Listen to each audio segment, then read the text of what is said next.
네, 한 절이니까 짧아요. 사도행전 1장 8절 말씀입니다.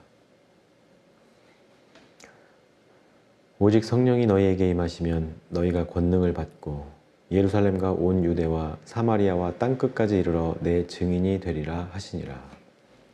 사도행전 1장 8절 말씀입니다. 네, 오늘은 복음의 증인이라는 제목으로 함께 말씀 나누겠습니다. 네. 말씀 초반에 오직 성령이 너희에게 임하시면 성령에 대해서 언급하고 있죠. 이 성령이 무엇일까? 우리가 교회에서 많이 들었던 말이라서 다 아는 듯한 단어이기도 한데 또 성령을 어떻게 말로 표현해 보라 그러면 제각각인 경우가 많죠. 성령이란 무엇인지 우리가 생각하기보다는 그냥 교회에서 하는 얘기들 그냥 이런 것들로 그냥 어렴풋이 알고 있는 경우가 많은 것 같아요. 예수님께서 승천하시면서 성령을 보낼 테니 그 성령을 의지해서 이제 잘 살아야 된다 이렇게 하신 말씀이죠.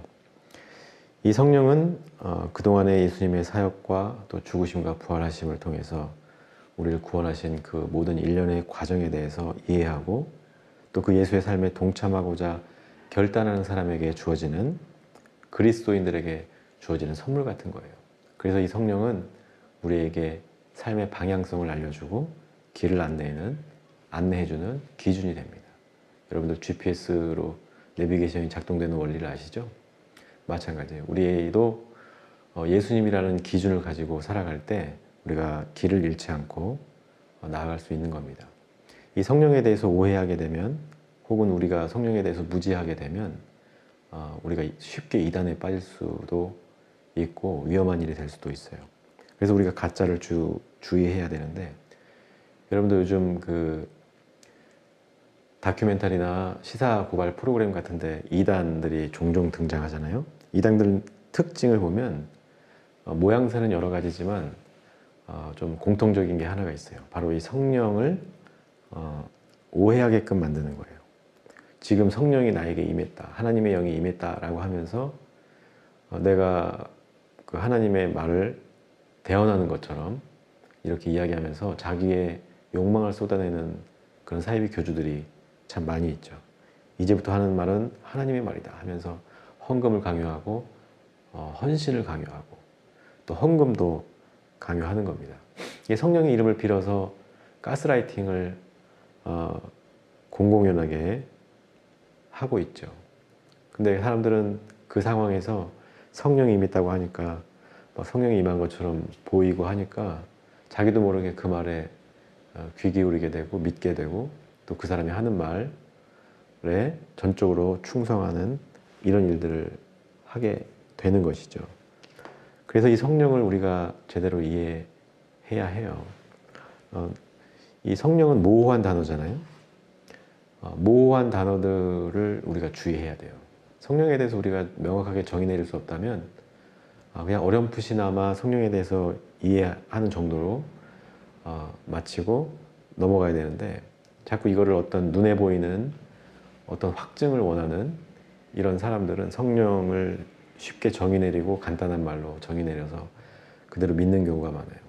그러면 이제 이 출발점이 잘못되면 나중에 성령이 역사하시는 것에 그것이 방해가 되고 또 내가 성령의 사람이 아니라 내 주관대로 내 신념대로 사는 사람이 되어버릴 수밖에 없다는 걸 우리가 기억해야 합니다.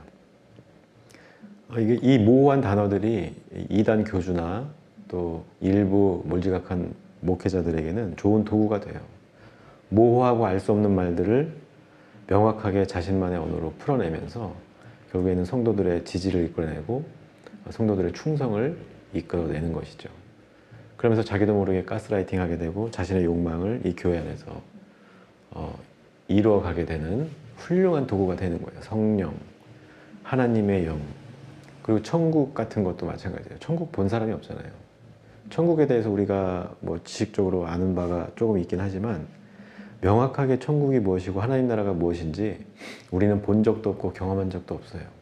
그래서 이와 같은 우리가 알 수 없는 것들을 가지고 확증 편향적인 이야기를 하는 사람은 우리가 주의해야 하는 겁니다. 그래서 성령에 대해서 오해가 없기를 바라고요. 아무튼 일단 이 성령은 아까도 말씀드렸던 것처럼 예수님의 삶에 동참하는 그리스도인다운 삶을 사는 사람들에게 주어지는 거예요. 그냥 어떤 우리의 대가, 우리 어떤 행위의 대가가 아니라 우리가 그런 변화된 삶을 살기로 작정했을 때 성령이 함께 한다는 것이죠. 그래서 성령이 임하면 권능을 받는다고 또 이어서 나와 있어요. 이 권능은 어떤 의미일까?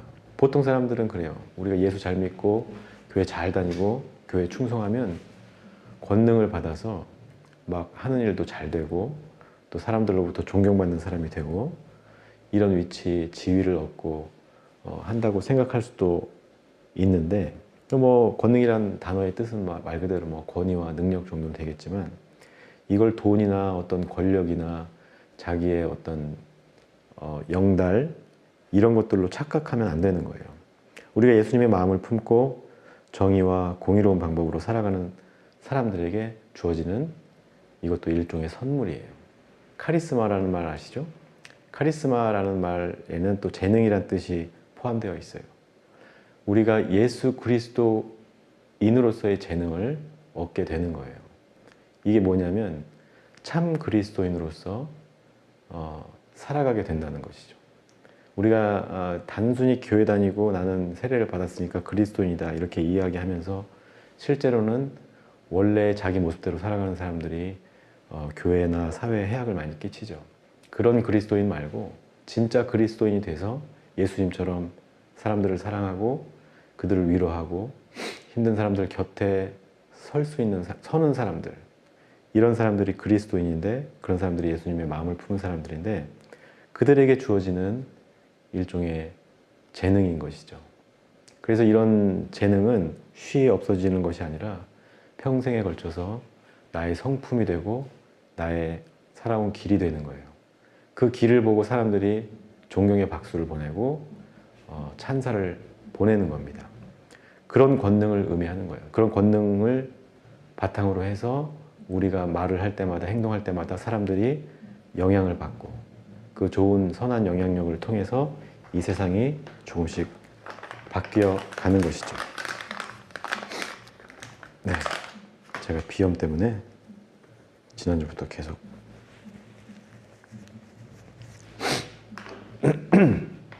죄송합니다. 그래서 목회자들도 마찬가지예요. 목회적인 재능이 있다 없다 이런 얘기를 많이 해요. 목사님들, 전도사님들 사이에서. 이 목회자로서의 분명한 소명의식도 필요하지만 결국에는 목회자도 그리스도인이거든요. 참된 그리스도인으로서 살아갈 때 성령을 받고 그 성령이 임하면 자연스럽게 권능이 따라 붙는 거예요. 권능이 없다는 것, 능력이 없고 재능이 없다는 것은 결국에는 우리가 성령이 임하지 않았다는 반증이 되는 것이고, 성령이 임하지 않았다는 것은 우리가 참된 그리스도인으로서 살아가겠다는 삶의 방향 전환이 제대로 이루어지지 않은 것을 뜻하는 것이죠. 이런 사람들이 목회자가 된다고 하면 무기는 한 가지밖에 없어요. 아까 성령에 대해서 말씀드릴 때 드렸던 말씀처럼 성령이라는 걸 핑계로 자신의 어떤 욕망이나 자신의 어떤 바라는 바를 성도들에게 겁박하는 식으로, 가스라이팅하는 식으로 할 수밖에 없는 것이죠.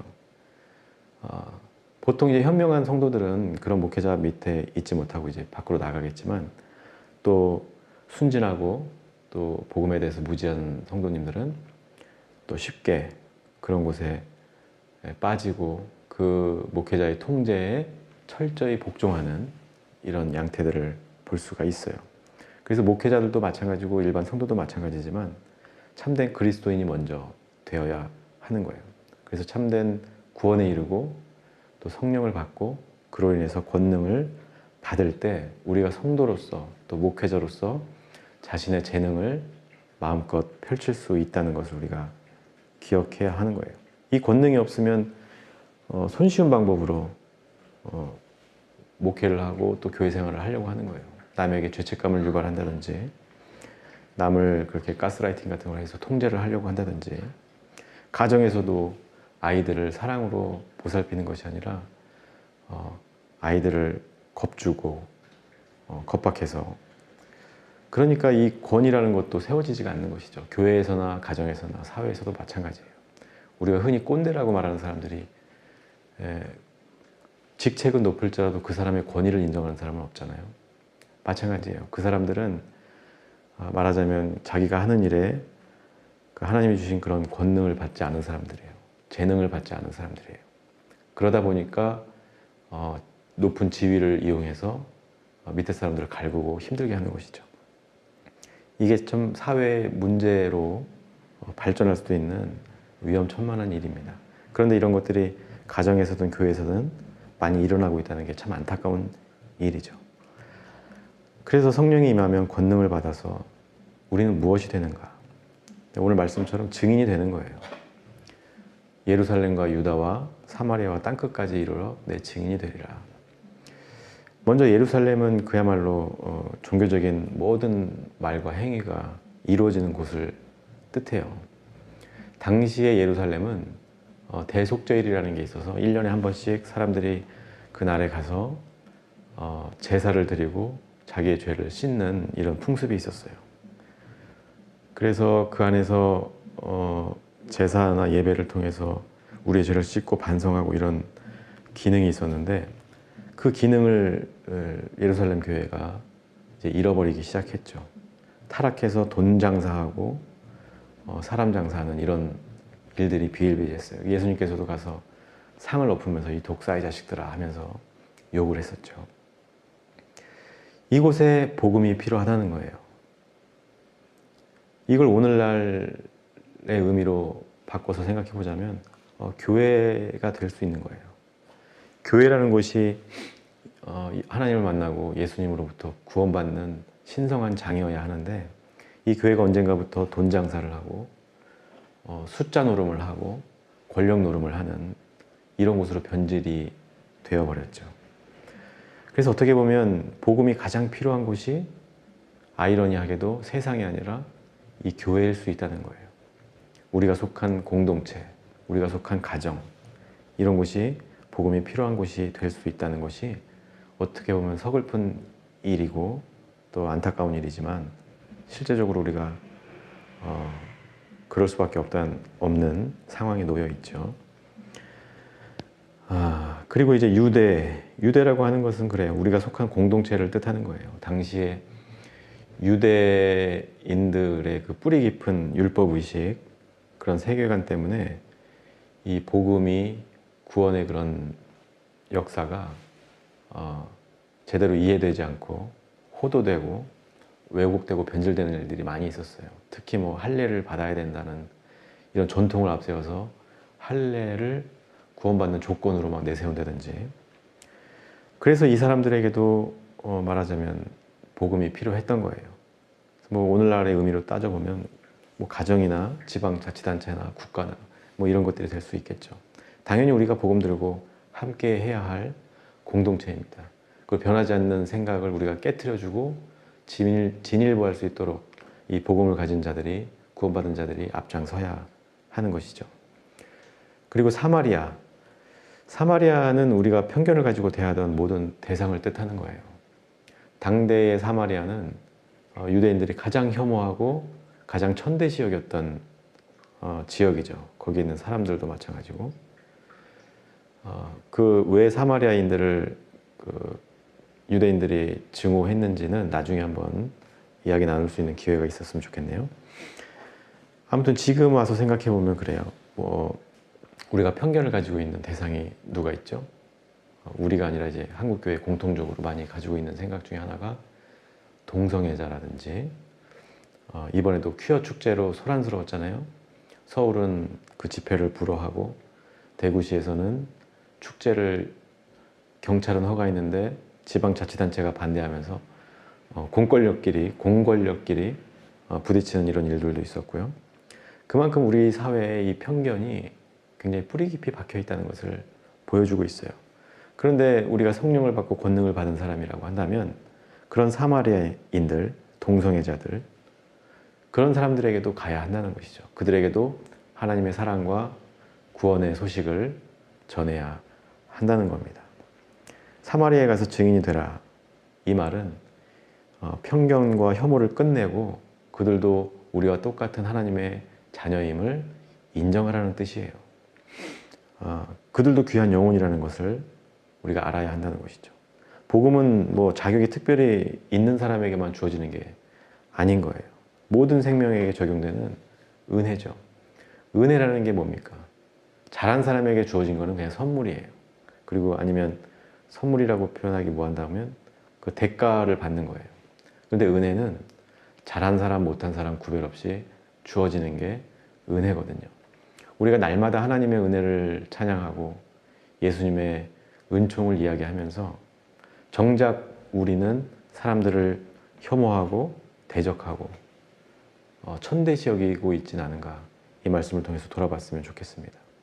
그래서 동성애자든 뭐 이슬람 무슬림이든 그 어떤 혐오의 대상이라도 다 구원받을 수 있다. 우리의 형제고 자매이다.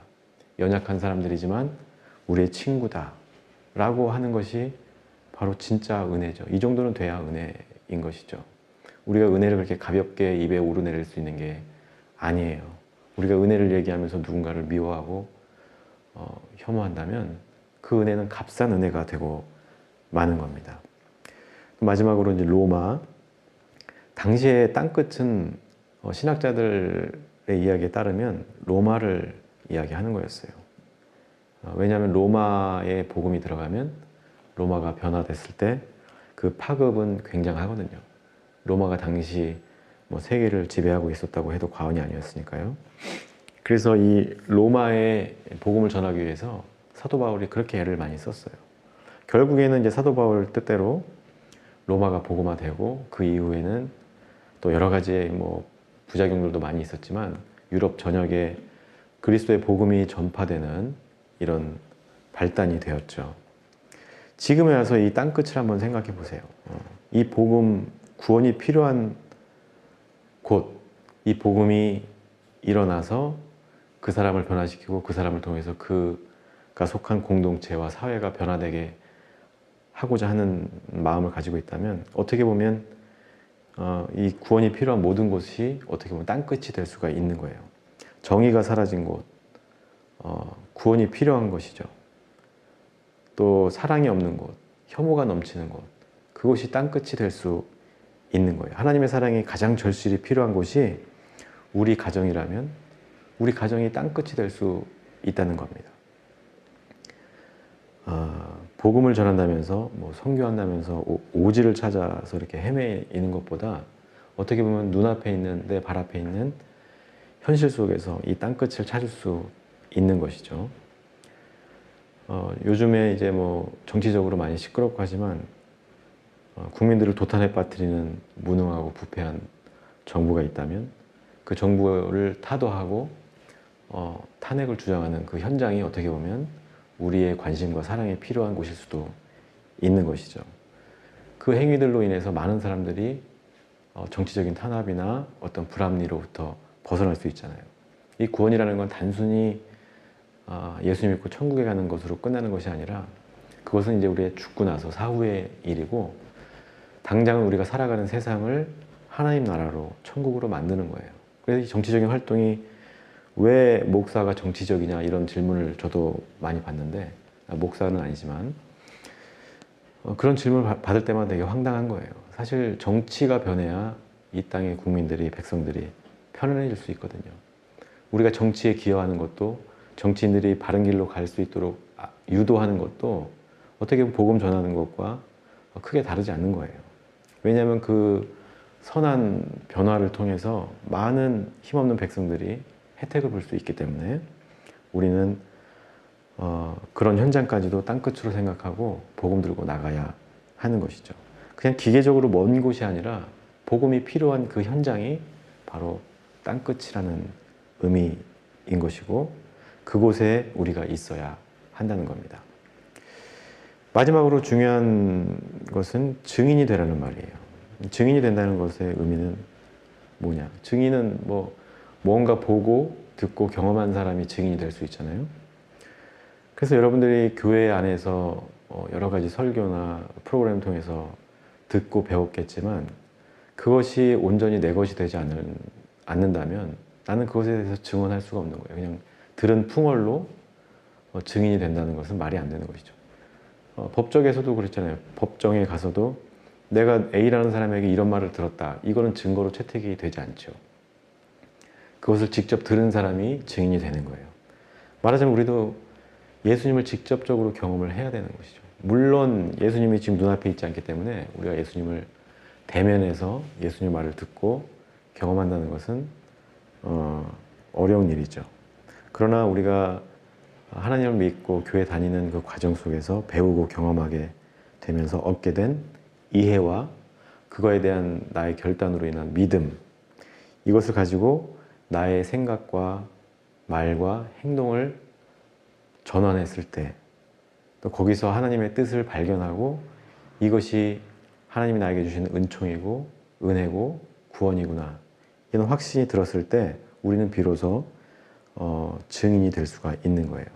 그래서 이 땅에 내 자신이나 가족이든 교회나 이곳에서 하나님의 사랑을 구원을 실현하는 그런 사람이 되는 것, 그때 우리가 비로소 증인이 될 수 있다는 거예요. 문제는 내가 가진 믿음과 이해가 옳은 것이냐, 이거를 늘 점검해 봐야겠죠. 점검하지 않으면 우리는 사이비가 되고 가짜가 되는 겁니다. 그러니까 어떻게 구별할 수 있을까요? 나의 말과 행동이 어떤 내가 속한 공동체, 가정, 교회에서, 직장에서 문제를 일으키는가 아닌가를 보면 되는 거예요. 물론 때에 따라서 우리가 옳은 일을 하고 옳은 말을 하면서도 꼭 해야 될 일을, 하나님의 일을 하면서도 그 변화를 거부해서 생긴 어떤 잡음들이나 문제들은 논외로 하고요. 그러나 내가 한 말 때문에 상대방이 상처를 받고 눈물을 흘린다. 그리고 그것 때문에 하나님에 대해서 거부감을 나타낸다든지 교회에 대해서 잘못된 편견이나 선입견을 갖게 된다면 그건 우리가 올바른 믿음 위에 서 있다고 볼 수가 없는 것이죠. 그래서 내가 가진 믿음, 내가 하고 있는 이해가 올바른 것인지 날마다 점검을 해봐야 돼요. 사도 바울도 날마다 자기를 쳐서 복종시키라고 우리에게 이야기를 하고 있죠. 네, 그래서 우리가 한국의 교회나 성도들이 증인으로서의 자격이 있는가 따져본다면 현재로서 잘 모르겠어요. 자격이 있는지, 정말 참된 증인으로 살아가고 있는지 잘 모르겠어요. 왜냐하면 지금 현실이 그렇잖아요. 사람들이 교회를 향해서 보내오는 따가운 시선들, 이것만 봐도 우리가 알 수가 있죠. 왜 사람들이 교회를 혐오의 대상으로 삼고 있는지, 그것이 교회로부터 시작된 문제인지 아니면 단순히 그 사람들의 선입견이나 어떤 분노의 대상이 없어서 교회를 향한 그런 맹목적인 분노인지 우리가 알 수는 없지만, 이런 와중에 우리가 한번 생각해 봐야 하는 거예요. 우리가 과연 올바른 복음의 길을 가고 있는가? 나는 제대로 구원받고 구원의 삶을 누리고 있는가? 나는 증인으로서의 정체성을 가지고 성령을 받고 권능을 받아서 그 재능을 가지고 하나님 나라를 위해서 애쓰고 있는가? 이것을 돌아보아야 하는 것이죠. 네. 생각해 보면 쉽게 알 수 있는 문제인 거예요. 나 자신을 반추해 볼 수도 있고, 또 우리가 속한 교회도 이런 식으로 반추해 보면서 우리가 올바른 길을 가고 있는지 늘상 돌아봐야 하는 겁니다. 우리는 하나님에 대해서 또 그리고 예수님에 대해서 제대로 듣고 배워야 해요. 그래서 구원과 사랑의 의미를 제대로 알아야 우리 마음속에 있는 어떤 종교적인 습관이나 왜곡된 신념들을 깨트릴 수가 있는 것이죠. 그때 비로소 성령이 우리 마음에 들어올 자리가 생기는 거예요. 그 성령이 들어왔을 때 우리를 이끄시면서 권능을 주고 또 증인의 삶을 살 수 있도록 도우시는 거예요.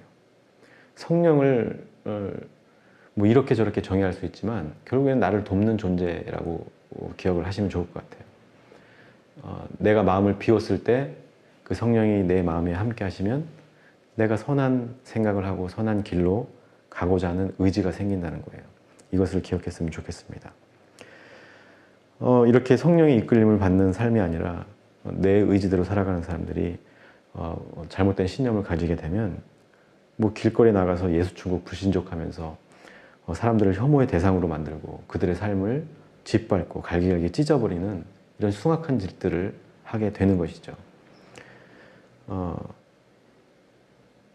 그래서 우리가 참된 증인이 되기 위해서 생각해야 될 지점들이 참 많이 있어요. 그래서 제가 지난 5월 둘째 주부터 계속 얘기했던 것은 우리가 참된 그리스도인이 되기 위해서 가져야 되는 기본적인 어떤 기초 지식들을 함께 나눈 거예요. 이런 것들을 이제 더 깊이 사유하고 생각하고 함께 토론이나 이렇게 나누면서 과연 나는 그리스도인인가? 나는 종교인인가? 이런 것들을 따져보고 내가 참 그리스도인으로 살았을 때 내 삶에 어떤 변화가 일어날지에 대한 기대도 가지고 또 실제 그것을 경험했을 때 내가 증인이 될 수 있다는 거, 그리고 증인된 삶을 살았을 때 사람들로부터 권위와 능력을 인정받게 된다는 것을 우리가 차차 알아가면서 이제 우리가 정말 변화된 삶을 통해서 하나님 나라를 이 땅에 이루어 나가야 하는 것이죠. 그래서 우리가 하는 일이 하나님 나라의 일이라고 하면 우리가 속한 가정이 하나님 나라 천국이 될 것이고 내가 속한 회사나 교회나 직장이 하나님 나라가 되는 거예요. 사람들은 우리를 통해서 하나님 나라를 천국을 경험하게 되는 것이죠. 이것이 복음 전도라는 거예요. 그게 아니라 나의 왜곡된 신념에 따라서 살면서 그것이 하나님의 일이다 라고 착각하는 순간 우리가 가는 곳마다 그것이 지옥이 되는 거예요. 목사님 가정들이 왜 아이들이 많이 삐뚤어지겠어요? 목사님들은 천국을 이야기하고 늘상 교회 안에서의 어떤 생활을 하지만 집에만 가면 자신의 본능이 드러나고 자신의 왜곡된 신념과 가치관이 아이들을 억누르는 거예요. 그래서 아이들이 비뚤어지는 것이죠. 물론 모든 목사님 자제분들이 그렇다는 게 아니에요. 일부 목사님들이죠. 아무튼 그런 사람들이 가는 곳마다 지옥을 만드는 거예요. 그래서 선한 사람과 악한 사람이 별게 아니거든요. 예수님을 제대로 믿고 제대로 따르느냐, 그렇지 않느냐에 따라서 선한 사람이 될 수도 있고 악인이 될 수도 있는 거예요. 네, 그래서 우리가 속한 곳을 어떻게 만들어야 되겠어요? 천국을 만들어야겠죠. 저도 가끔 아내와 다투거나 아이들에게 짜증낼 때가 있어요. 그럴 때마다 저는 반성합니다. 아, 나 때문에 오늘 우리의 가정은 지옥이 되어버렸구나. 그럼 회개하고 나 혼자 죄책감에 들기도 하고 그러면서 다시 돌이켜서 아이들에게 좀 더 잘해줘야지. 와이프에게 한마디라도 더 좋은 말을, 고운 말을 해야지. 이렇게 돌이키려고 노력을 해요. 저라고 뭐 온전한 그리스도인이 돼서 여러분들에게 이렇게 살아라 권유하는 게 아니거든요. 함께 그 완성도 있는 그리스도인이 되자고 권면하는 겁니다. 저에게도. 그래서 결론적으로 이제 말씀드리겠습니다. 우리가 앞서 얘기했던 것처럼 예수님에 대해서 제대로 배우고 이해해야 돼요. 우리가 기독교 신앙은 이해를 추구하는 신앙이라고 제가 말씀드렸죠. 충분히 이해하지 않을 때 우리가 엉뚱한 것을 믿고 거짓된 것을 믿고 따를 수밖에 없어요. 이런 사람들은 쉽게 그 사이비 이단이나 잘못된 그런 말씀들에 이끌려서 거기에 빠지고 엉뚱한 그런 신앙생활을 할 수도 있다는 것을 우리가 늘 경계하고 있어야 하는 거예요. 그래서 올바른 이해를 바탕으로 나의 생각과 말과 행동을 보정해 나가야 돼요. 영어로 하면 캘리브레이션이죠. 제가 쓰는 모니터 이런 것도 이제 종종 캘리브레이션을 하거든요. 정확한 색을 보기 위해서. 마찬가지입니다. 우리의 생각도 캘리브레이션을 해줘야 우리의 시선이 올바른 시선이 될 수가 있어요. 빨간색을 빨간색으로 봐야 되는데 뭐 주황색으로 보인다든지 검은색을 회색으로 본다든지 이러면 우리가 경험하는 모든 것들이 왜곡되는 거거든요. 이 왜곡된 경험들은 그대로 나의 신념에 반영이 돼서 왜곡된 신념, 왜곡된 신앙을 가지게 된다는 거예요. 이 얼마나 불행하고 위태로운 일입니까? 그래서 우리는 날마다 예수님을 이해하기 위해서 노력해야 돼요. 그것이 신앙생활이고 결코 쉽지 않은 길이라는 것을 저와 여러분 다 아시고 계실 겁니다. 아무튼 그런 노력을 통해서 우리의 삶이 예수님과 닮아갈 때 비로소 우리는 애쓰지 않아도 막 새벽 예배 맨날 나가고 헌금 막 열심히 드리지 않아도 예수의 증인된 삶을 통해서 하나님 나라를 이 땅 위에 이루어가는 복의 근원이 될 겁니다. 저와 여러분들 모두 이런 복의 근원이 되기를 주님의 이름으로 축복합니다. 참 쉽죠? 네, 기도하겠습니다. 하나님, 성령이 우리에게 임하시면 권능을 받고 땅끝까지 이르러 주님의 증인이 되라 말씀하셨습니다. 우리가 성령을 받아들이기 위해서 먼저 우리 자신을 깨트리고 나의 왜곡된 신념과 왜곡된 정보들을 내려놓게 하시고 오직 주님만 바라보며 나아갈 수 있도록, 그래서 참된 증인으로서 이 세상을 천국으로 바꾸어가는 귀하고 복된 존재들 될 수 있도록 도와주소서. 감사하며 예수님 이름으로 기도합니다. 아멘.